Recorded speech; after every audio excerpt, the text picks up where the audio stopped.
Maayong adlaw kanyong tanan nga nagpaminaw karon ning tulumanon, kini ang akong suliran.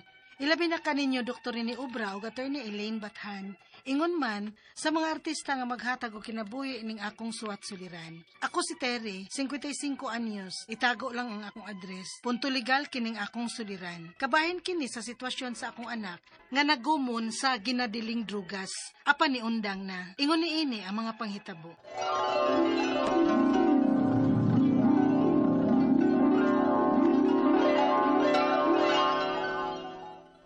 Oh, sayo man lagi kang nauli, nak. Oo, ma.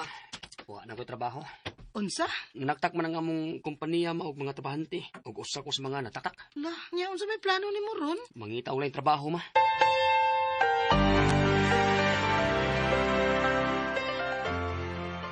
Wa pa ba uli si Aljon day? Wa pa man dong, uy. Imsad ka ning bata, Basin og nagbarkada na to siya, ha? Nah, ambot lang ka, ha. Naibaw ba ka iyang uyab nga tagdugay na siyang mauli. Sukad nga wa na siya trabaho.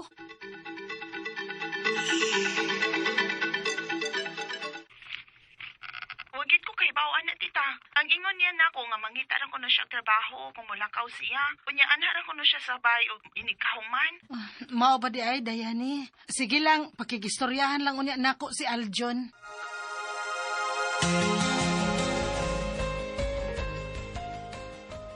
Nak, kumusta man ang imong pagpangitag trabaho? Wa gyapon, ma. Windawat nako. Pila naman kakabuan nga wa na kay trabaho, nak? Nya unsa na nako nga wa may nidawat nako. Sa may gusto nimo pugso nako sila. Oh, Dong. Bisit! Kalma lang. Bisit! Oh, asa man ka? Mulakaw ko. Dong! Aljon!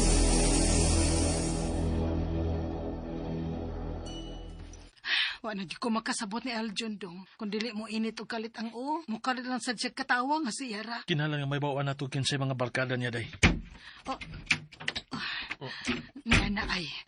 Ayo, kinauli na ka. Mag-istorya ta. Unya lang ba? Wadto ko sa syudad. Adto ko puyo dito. Unsa? Isa! Ay, kabala ka tita. Yara si Aljon sa bahay. Ako na libahala ni niya tita. Nganong naaman na siya dihas inyo, day? Wagid ko makasabot niya.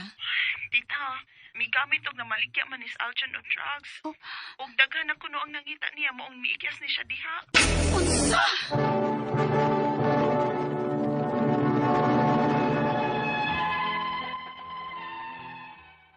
Wagid ko magdahom nga maudi ay nahinungdan nga nung nagdali og ato si Aljon sa syudad. Pero nagpasalamat lang sad mi nga naglikay na siya og nagpalayo dinhi sa among dapit. Unya, Dong, doon na kabuan nga wa si Aljon diris ato. Maayon ta og magpadayon na lang nino. Kaya delikado gid ko mong pauli siya dinhi uy. Maugid, day. Maugid. Ayo! Dire! Ya! Si John Neron, aging agaw ni Aljon. Oh, sa may tuyo ni mo, John. Ya, asa na si Aljon? Koan, kanang, toa sa syudad, nagtrabaho. O ba? Ya, ay pabrika si Aljon niya. Kay naningita niya. O delikado yung kinabuhi kung kita siya pag-usab. Unsa?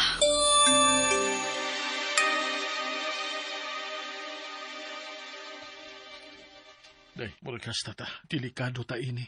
Nga naman, Dong. Pila nag-adlaw nga nakabantay ko nga nailalaki nga nagsiki o paniid nato dinhi sa ato. Ha? Kinuo ko. Basig nangita ng Aljon. Kinahanglan nga siguroon nato. Nga dili na gid mo balik din sa bahay si Aljon. Oh, Aljon. Dong, anong niyamang ka? Abi na ko gadtura ka sa syudad. Ma, mutog ano lang ko tinuod pa. Nakoy na uyab-uyab ba nga ugamit og mamaligya sa droga. Og gihulga ko niya nga kung dili ko balik din sa ato. Isumbong ko niya sa mga kailan niyang pulis kay nahimo siyang asit sa una. Unsa? Nabuhat na niya sa iyang uyab sa una ma og nahibaw ko nga kaya na niyang buhaton ako. Aljon. Matabangi ko be. Manahadlo ko og wala ko kay baw. Unsa kong buhaton? Gusto na ko magbago matabangi ko. Aljon.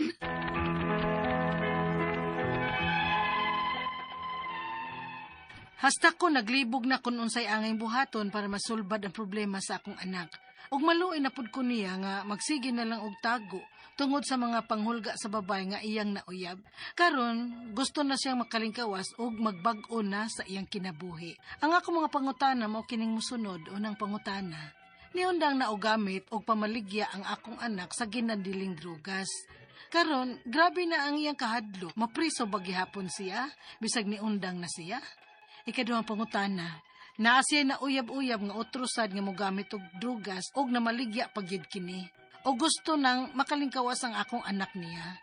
Pero, gihulga ang akong anak nga isumbong siya sa mga kailang nga pulis. Tungod kay asit ko ning bayhana sa una. Unsay angay namong buhaton? Ikatulong pangutana, nakakita mi nga nailalaki nga magsigi og paniid sa amo. Dili mi sigurado kung sinugo ba kini sa babay. Angay na babing magpablatter? Kay nakulbaan sad mi sa among sitwasyon. Ikaw pa to katapos ang pangutana. Kung musurindi na lang yun ang akong anak sa mga kapulisan, o kung musulti siya kung kinsay mga manggamitay o mamaligya ay droga sa among dapit, dili iba mabutang sa peligro ang kinabuhi sa akong anak? Palihog, tabangi o tambagi ko.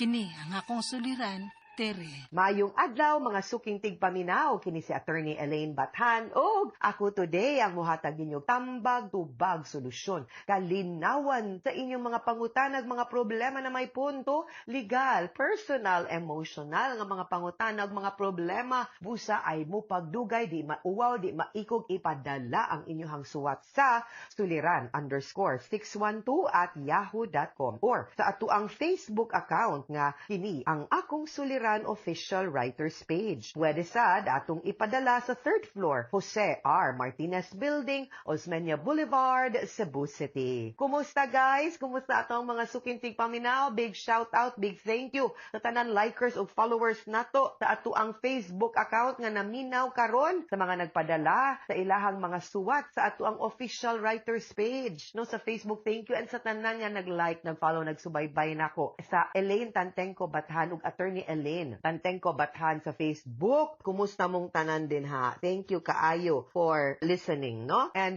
thank you also to those nga mupadala sa ilahang mga messages, no? Greetings sa ato a private message, pero ang mga suwat ninyo guys ayaw lang gid ipada dito kay ang sabot nato ipada nato sa mga lain-laing channels. Kini ang akong suliran official writers page, Yahoo nato nga email, adto lang gid nato ipadala ha. Letter sender nato karong adlaw, wa nato di nato isulti kung asa iyahang address, pero 55 years old si Terry. Kabahin sa sitwasyon sa iyang anak nga gikan na agoy na nahilayo, pero karon back on track, no? Sa una medyo nag-drugs mangyud ni siya, no? Tabi-tabi sa kaning bad word nga droga, no? Kani mga ginadili nga mga droga kay kaning drugs sambal ba ni, pero naay prohibited drugs, dili pwede i-abuse ni nga mga drugs, no? So karon ingon si Terry nga okay na kuno nahilayo na, pero naaman ni mga giagian nga problema kabahin pagyud no sa iyahang mga bisyo before. Sumuni ang mga pangutana, niundang na og gamit og pamaligya ang akong anak sa ginadiling drogas. Karon grabe iyang kahadlok, mapriso bagyapon siya bisag naundang na siya. You know, the society and the government welcomes whoever would like to repent, reform,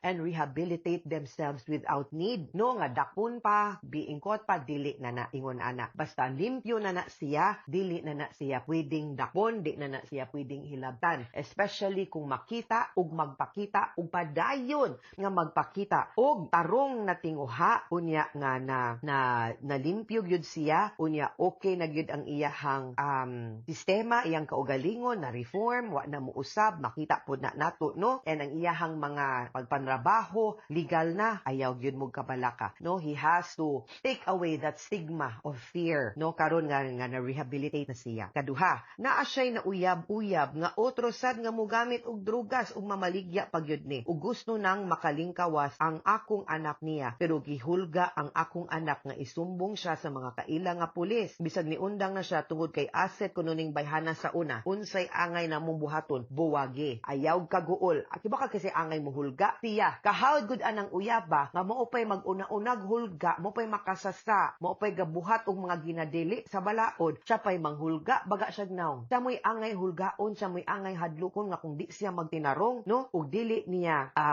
tarungon ang iyahang kaugalingon, no? Bantay siya, kay siya mo'y angay dakpon. Imuhang anak, wa gyud angay kahadlukan. Pabiyain na, ngano god, di mo na gugma ng ingon ana. In the first place, she is a bad influence sa imuhang anak. Dili ganit gid sila angay makigrelasyon, kay kung tarong pa siya, mo undang sad siya anang bisuha, kay kaning droga, wa gyud ni ayo og tarong nga ihatag sa atong kaugalingon, sa atong kaugmaon, sa atong pamilya, sa atong higalas, katilingban ug uban pa. Undang, biyain na, isumbong. Siya mo'y angay isumbong. Ano gumahadlok ka? Di ka angay mahadlok ha, because I already said, di ka madapan, di ka angay mahadlok. Kanang pulis, utro po na, sila'y angay mahadlok nimo ug mag-ingon-ingon silang nanabon sila. Ikatulong pangutana, nakakita mi nga naay laki nga magsigi og paniid sa amo. Dili mi sigurado kung sinugo ba nis babay. Angay na ba ming magpa-blatter? Kay nakulbaan sa mis among sitwasyon. Pwede ra gyud mo magpa-blatter. Nya kung paniid na siya dola, no? Isumbong sa pulis. Why komo kung magpa-blatter ta para mahadlok na sila. Come on, kamoy angay nga magmaisugon. Kamoy angay makampante. Kay limpyo mo, tarong mo, ang balaod mo dapig ninyo. Sila ang angay mahadlok. Di ta magpada sa ilahang hulga ninyo. Kayabag nila no, kinsagod mo ka makasasa ninyong dako. Kamoy na ay mga gipangbuhat nga silot no nga makadaot no sa ato ang katilingban. Kamoy nakadagtigaw, daot sa kaugmaon sa mga tao. May lag-inyo ray naguba, mangangin pa mo, tanawa na iyang gibuhat og epektos imong anak, di ba? But do not live in fear. Ayaw mo kahadlok kay di good mo madapan for the past kanang nga mga faults nato. Ang importante ang karon ug ang ugma nga di na gyud na niya buhaton, ha? Ayaw kahadlok nang hulga na sila. Sila mo'y dapat hulgaon, yabang sila. Hay, na high blood sa Attorney Elaine. Ikaupat, katapusang pangutana. Kung mo surrender na lang gyud ang akong anak sa kapulisan ug kumusulti siya kung kinsay mga manggamitay o mamaligyag droga sa among dapit, dili ba mabutang sa peligro ang kinabuhi sa imong anak? I will admit, it's very dangerous tungod kay wa ta kabaw kung kinsay mga kauban, no, katrabaho, kauban sa sindikato, kay sindikato magining mga ingon ani. But it pays to be, I will be honest also, no, as a lawyer, it pays to be a responsible citizen. Diin nga kita magmaisog yun kay kung walay mga if we continue to live in fear, di man gid nato maundang di mga panghitabo, no? Di man gyud ta makapahunong o makapaundang sa kaning mga bati, no, the ills of society. Di sad ni sila makatun. If after several warning kaning uyab niya dili gyud no maminaw, di gyud mada no og storya nga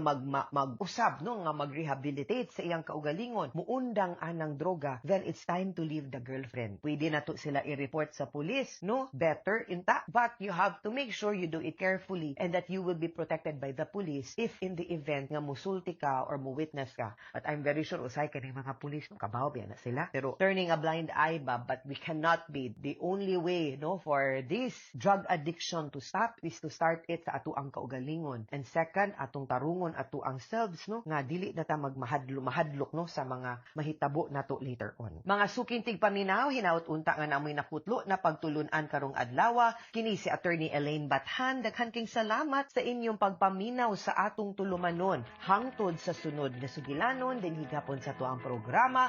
Kini ang akong suliran gikan sa RMN Production Center, Radyo Mo Nationwide. Tatak RMN, daghang salamat ug maayong adlaw.